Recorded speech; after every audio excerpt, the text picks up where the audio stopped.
As much as I love baseball, I have to remember that the game is intertwined with American history, both the good parts and the bad. What do we want? Justice! What do we want? Justice! Over the past decade, there has been an important reckoning with the history of racial injustice in our country, including Fenway Park and its longtime owner, Tom Yawkey. I spoke with acclaimed author Howard Bryant to try to understand how the supposed curse that haunts Fenway Park may have nothing to do with Babe Ruth at all. Hello and welcome to Washington Post Live. I'm Frances Steed Sellers, a senior writer here at the Post. Today we're going to take another step towards explaining America by talking with David Rubenstein. He's a noted philanthropist, a history buff, and now the host of a new PBS series titled Iconic America. David Rubenstein, a very warm welcome back to Washington Post Live. Thank you very much for having me back.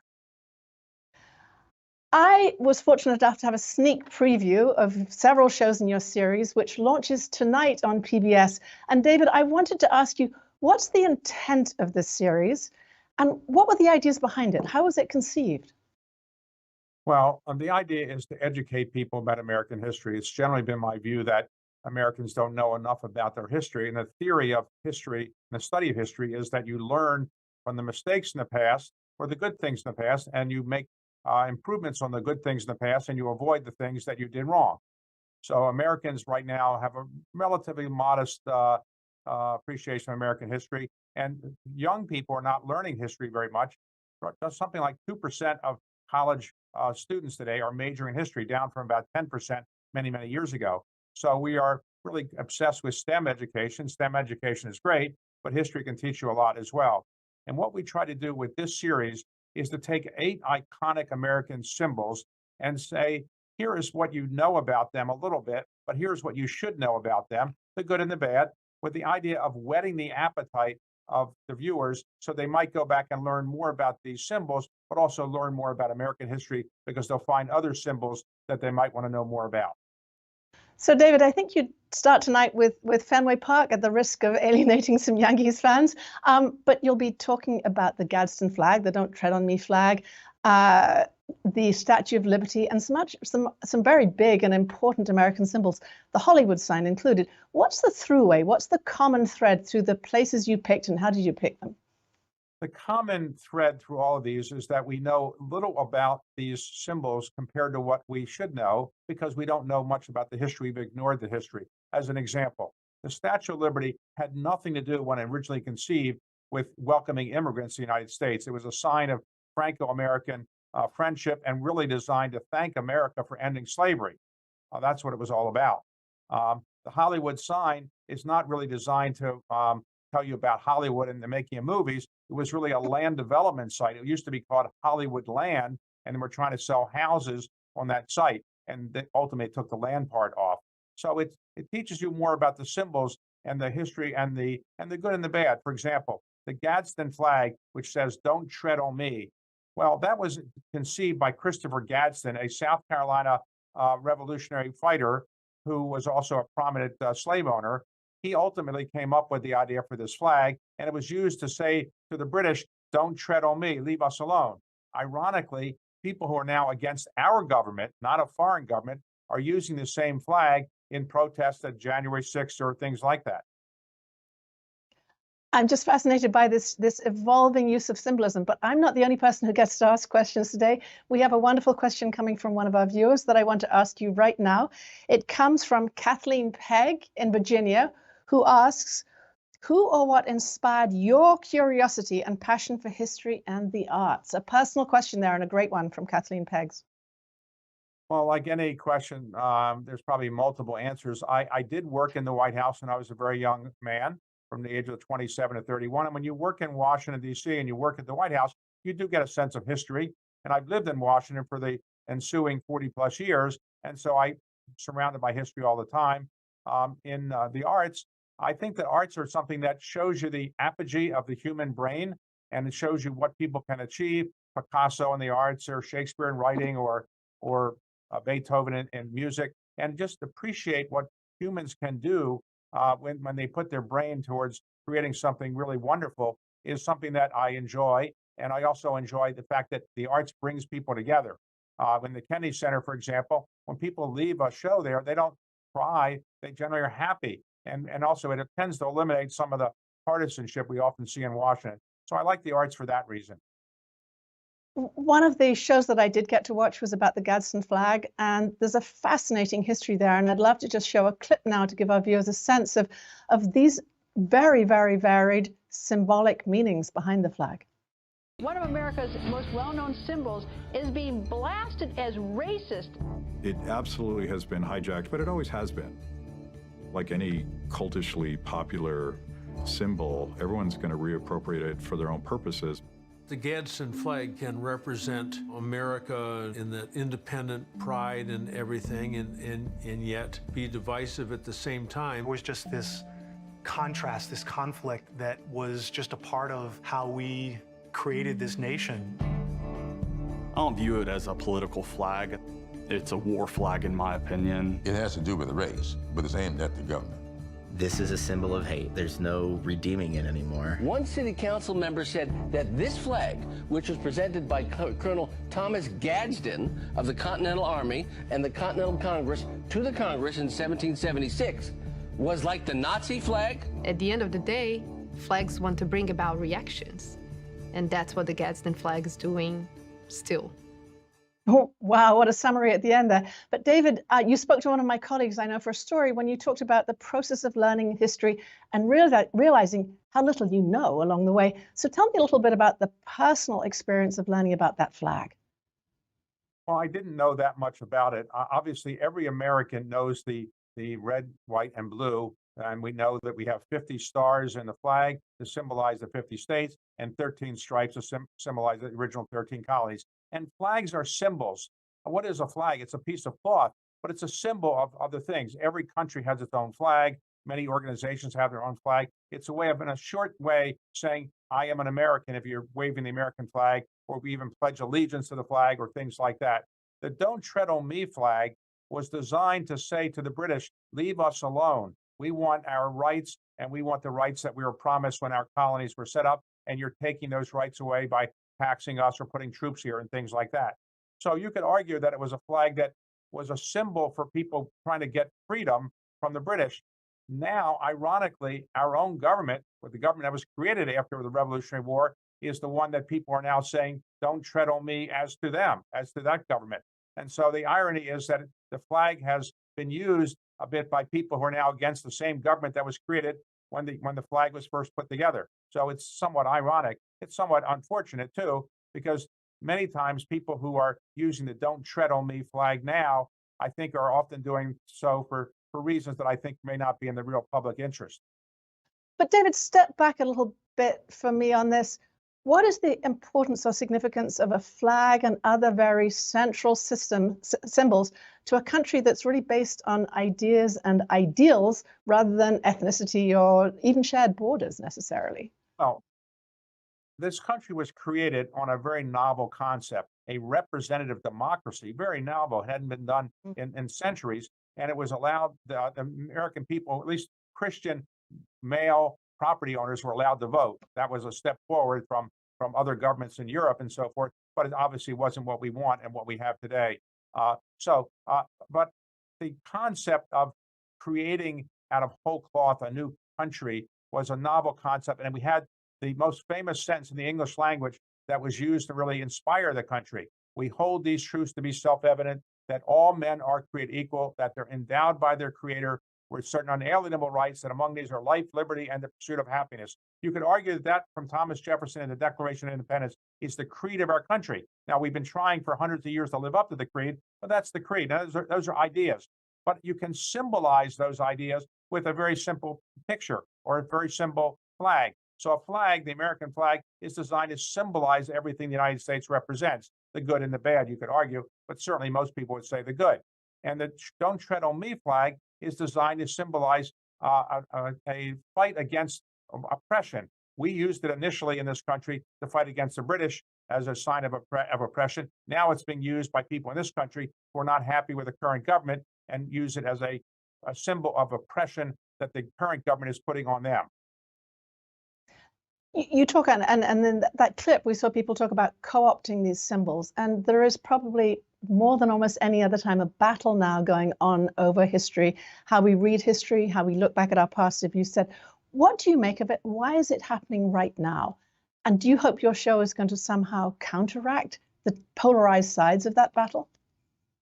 Well, I don't think I can solve all problems with the series. I am trying in many ways to educate people more about history. And one of the things I'm trying to do is I buy historic documents like the Declaration of Independence or the Emancipation Proclamation, or fix the Washington Monument or Monticello or Mount Vernon.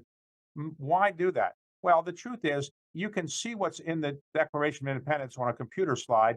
You can see what Mount Vernon looks like on a computer slide, but the human brain has not yet evolved to the point, fortunately, where seeing something in person is the same as seeing on a computer slide. So if you go to visit Mount Vernon or the Washington Monument, you're likely to read about it before. You're going to get a curator to tell you about it when you're there. You're more likely to be inspired to read about it after you go. Whereas if you just push a button on a computer slide, you might not learn as much. So what I'm trying to do is preserve history to remind people of the good and the bad and the past, and hope that they get inspired to learn more themselves. Again, we need to have an informed citizenry if we're going to have as good a government as the founders wanted us to have. So that's the point of it, really. So let's talk about another, a monument that probably has more symbolic importance for immigrants than any other in the country, the Statue of Liberty. You referred earlier on to its the evolution in its meaning and how it's really now become associated with a poem on it rather than its original intent. Tell us more about that. How did that happen? The Statue of Liberty was conceived by a number of French people who thought it would be a nice thing of a gift to the United States to symbolize Franco-American friendship.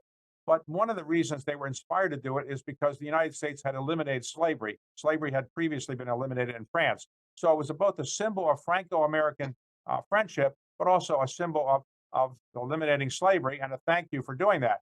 And in fact, in the original designs for the Statue of Liberty, Lady Liberty has chains around her that symbolize the chains that slaves had. And as the statue got further and further developed, the chains fell from around the body to the foot, but they were still there to symbolize the chains that had been broken. Now, today, most people wouldn't know about that. Most people would say the Statue of Liberty is in New York Harbor to welcome immigrants. It had nothing to do with welcoming immigrants in the beginning. It took on that role later when Emma Lazarus's poem about welcoming of poor people to the United States was later put at the foot of that statue. And also, as people came in from Europe principally, and they came by boat, they typically would go past the Statue of Liberty to get to Ellis Island, where they were processed. So it took on the symbol of immigration, the welcoming to our country of immigrants, but that was not the original intent. And we're now again at a moment of intense political battling over immigrants and their worth in this country. Can you talk to me a little bit about the importance of immigration economically to this country? This country has 330 million people. We have 50 million immigrants. Not all of them are citizens, but 50 million immigrants. No country in the world is close to that. The second most immigrants in any country is Germany with 5 million. And many of them came after the Syrian wars and wars in the Middle East. They came as political refugees practically. So why are people coming here? Why are 50 million immigrants in this country? And why are most people in this country descended from immigrants? Well, that's because this country was seen as a welcoming beacon for people that had problems elsewhere. And so we welcome them. Listen, my ancestors were welcome when they came in the early part of the 20th century. So immigration has been an important part of this country's success because we wouldn't have the population we have or the entrepreneurial spirit or the creative genius we have without immigrants. Many of our most famous entrepreneurs and educators and academics and many people who have been great businesses are people who are immigrants. Talk to me a little bit more about this special alchemy, your own perspective on what it is about America that makes this, or breeds this entrepreneurship and welcoming to immigrants to allow them to flourish here and economically. In 1936, the phrase was invented, the American dream. And the American dream was designed to symbolize the idea that you could work your way up from very modest circumstances to rise up to the top of society. When I was a little boy in Baltimore, my parents were blue-collar workers. I more or less believed in the American dream, and I worked my way up to where I am today. But I'm not sure that there's an equivalent Chinese dream or Bulgarian dream or Ethiopian dream. Maybe there is, but nothing is quite as well known as the American dream. Sadly, in this country today, many people do not believe in the American dream anymore because they believe that for socio and economic reasons, if you're born in a poor family and you have, let's suppose you're Black or Latino, you may not be able to rise up beyond your circumstances. Many people feel that way. Ironically, the American dream is believed more now by people that don't live in this country. And more people are coming to this country because they believe in the American dream. Why would they be coming here? That's why they believe they can rise up from modest circumstances and become something successful with their life. So in 2020, I think the Boston Consulting Group did a study that suggested that Canada is now a more desired place than America as a destination. Does that concern you? Well, I'll have to see who paid for the BCG report. Yes. If Canada paid for it, I wouldn't be surprised. But I'm sure you can get a lot of consulting reports that will tell you what you want to hear. Canada is a wonderful country. My firm invests there. I travel there a lot. We have great relationships there. But it's a modest-sized country relative to the United States and doesn't attract as many people who are coming to build businesses or restart their life as the United States does. So, if you can't get into the United States for a lot of reasons, go to Canada. I think my forebears on my father's side could not get a visa to come into the United States initially, so they went to Canada before they could get a visa to come down to the United States. And many times that happens. You see people have gone to Canada for a while, and Canada was more welcoming and after World War II than the United States was, and so people ultimately migrate here. But I think generally, if you ask most people around the world if they had a choice to go to Canada or the United States as a place to immigrate, I suspect most would say the United States. Should we make it easier for immigrants to come to this country? I think we should for a number of reasons. The most famous entrepreneurs very often come from immigrant families. As we now know, Steve Jobs' parents were immigrants. We now know that, of course, Andrew Carnegie was an immigrant. Many of the most talented business leaders, Andrew Grove, others were immigrants in this country. Many of the great educators in our country were immigrants. Now, one of the reasons we need immigrants is not only you get people with fresh ideas and a willingness to work hard and a willingness to really do things that I think can make a country good, but also helps with the population growth. In any country, women of childbearing age, if they have less than 2.1 children per average woman, the population will go down ultimately, which is probably not a good thing for a country. In the United States, women of childbearing age on average produce 2.1 children, but that would produce a population that's exactly the same. We have the population can grow only if we have immigration. In recent years, we haven't been having very much immigration, and as a result of that, many people in this country are finding it's hard to get people to do certain kind of jobs, which often immigrants do, and so we have a labor shortage, honestly, in the United States. I think we should be more welcoming to people and not worry about where exactly they came from. The immigration laws in this country didn't exist in most of this country's history. Anybody could show up. There were no visas, no passport requirements, nothing like that. It wasn't until people from Eastern Europe, people many of whom were Jewish, who started coming in the late part of the 19th century, early part of the 20th century, that people got alarmed that we weren't going to be as homogenous a population as some people wanted us to be. And so in 1925, legislation was created that essentially had limits on who can come into this country and very strict quotas on people from Eastern Europe and China and Asia and so forth. We got rid of that law in 1965 and made a much more welcoming law, but now it's not being implemented quite the way I think we should. And one of the reasons, I think, is that immigrants, when they come in, very often immigrants are now thought to be, by some people, likely Democratic voters. And I think some people on the Republican side say, well, if we have all these immigrants in, that's going to create more voters for the other party. And that's one of the reasons why we haven't gotten the DACA legislation resolved or any immigration of any consequence in the last dozen years or so. It's very, very political now. David, I want to ask you as well about how America projects its image overseas, and there's probably no better way than Hollywood, quite literally, of showing America. What's the role? You have a whole program about the Hollywood sign, which you referred to earlier on. But what is the role of Hollywood in America's soft power and promoting its image overseas? Well, for decades, most of the entertainment that came out of the United States that went around the world was motion picture theaters before the advent of television and so forth. If you wanted to know what was going on in the United States and you lived overseas, you typically would watch an American movie. And many of the American movies, ironically, were made by studios headed by immigrants. In fact, I think most of the major studios were headed by immigrants in the early part of the 20th century or so. So the image of America came to be known around the world largely through American movies. Ironically, the Hollywood sign that is so well known and the symbol to some people around the world of Hollywood is miscast in some ways. It was really called Hollywood Land. It was Hollywood Land was the name of a company that was selling homes in the Hollywood Hills. And to attract people to come to those homes, as opposed to competitors' homes, they put up a big sign in effect saying, come to buy a home at Hollywood Land. Eventually, when all those homes were sold, the land part went down.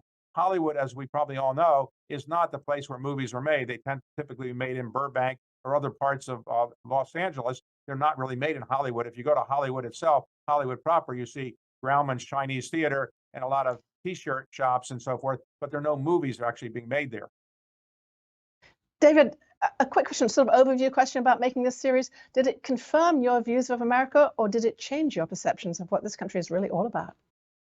Well, I traveled around parts of the country I don't normally go to. I went to Haines, Alaska to look at the American bald eagle. I went to rodeos in Cody and Cheyenne, which I had never been to in terms of rodeos before. So I learned a lot about America that I didn't know before, but it did confirm my impression that Americans know relatively little about history. And even somebody like me who thinks he knows a reasonable amount about American history realizes how little I knew. Because on every one of these symbols, I knew a lot less than I think I should have known, and a lot less than I wanted to know. And hopefully the people that watch this series will learn a little bit more. But to be honest, what's the point of the series? Nobody is going to become a historian by just watching this series. And all of a sudden, nobody's going to become an expert on America. But it's designed to whet the appetite of people who say, well, I knew a little bit about the Hollywood sign, or I knew a little bit about Fenway Park, but what I knew was not quite right. Now I know more. Maybe there are other same things in the United States I should learn more about. Maybe I should read more about history. And in that regard, I wanted to point out that in 2000, there was a National Science Foundation commission that was a very good commission talking about the importance of science education.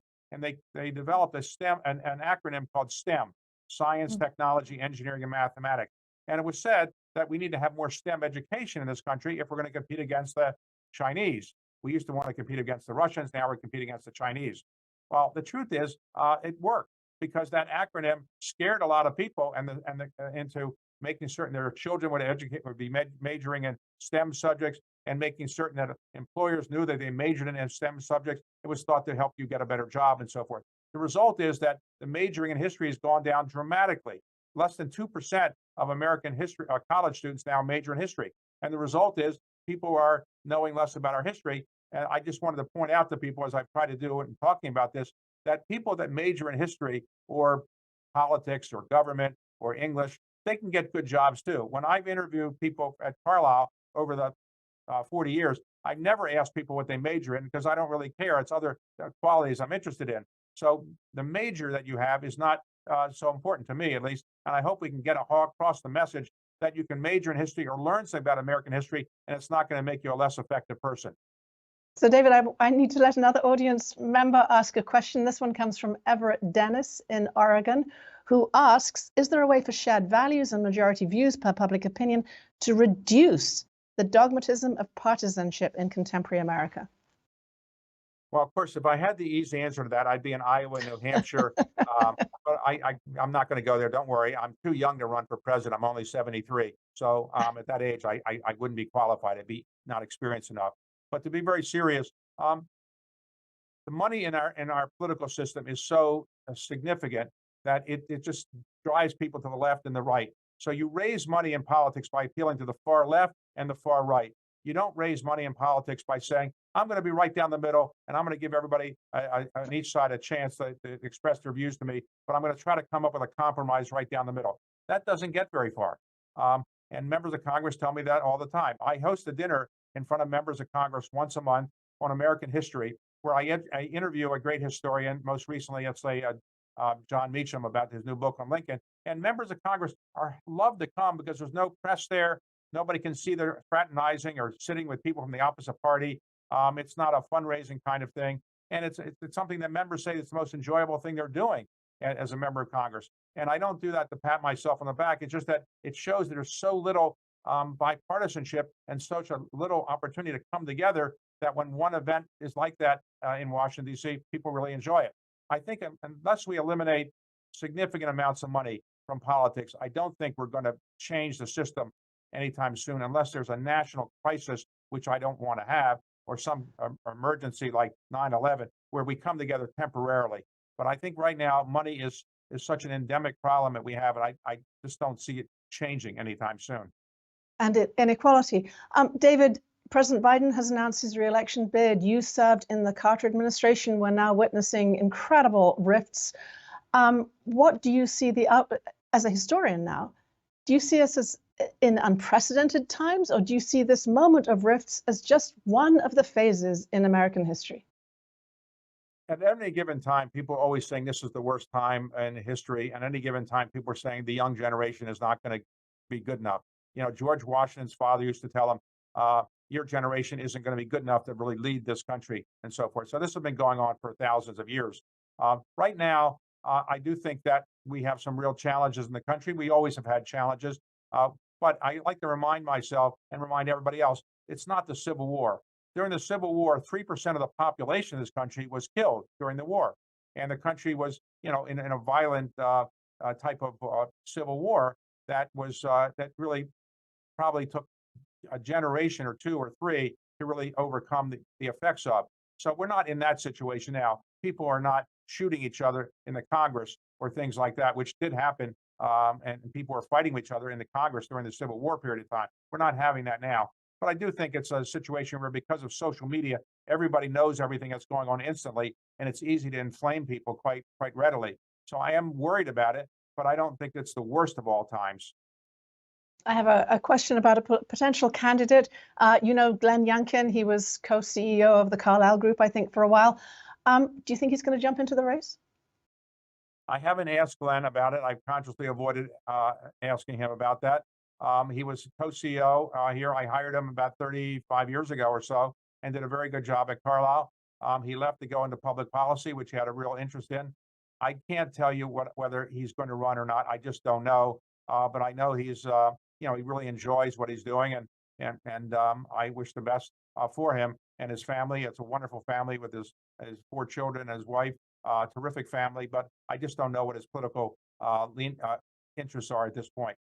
And he's very young. Remember, he could run in 20 years and be younger than any of the likely leading candidates right now. And so he's got a long time to go. David, you wrote a whole book about leadership, and I wonder if you look around and see great leaders out there today in politics, and if so, who? Well, it's easier to write about leaders who have passed away, because you don't upset people so much when you talk about people and praise them. I think there are some great leaders around the world, and some have now stepped back from the front stage. I do admire greatly Angela Merkel. She's obviously stepped back. I think she did a wonderful job for Germany and for Europe quite some time. I think that my former boss, Jimmy Carter, was not a person that was well liked by as many people as I wished were the case when he was president. But I think in the ensuing 40 plus years since he left the presidency, he's shown what moral leadership can be, and he's shown what a former president can do. And former presidents have one of the best jobs in the United States, which is to try to direct public policy in a good way without having to worry about getting elected. And they have, I think that the former president done very good things, and Jimmy Carter is probably the role model for that. So he's somebody that's certainly worth admiration, in my view. What a great note to lead on with that. Leave you on with that note about moral leadership. Thank you, and congratulations, David Rubenstein. Thank you for joining us today on Washington Post Live. Thank you very much, and my pleasure. And I'm looking forward to seeing the rest of that show. I had a good a little bit to whet my appetite. Thank you all our viewers for joining us today. If you want to see more of our programming, you know where to go, WashingtonPostLive.com. That's WashingtonPostLive.com. Thank you for joining us. I'm Frances Steed Sellers.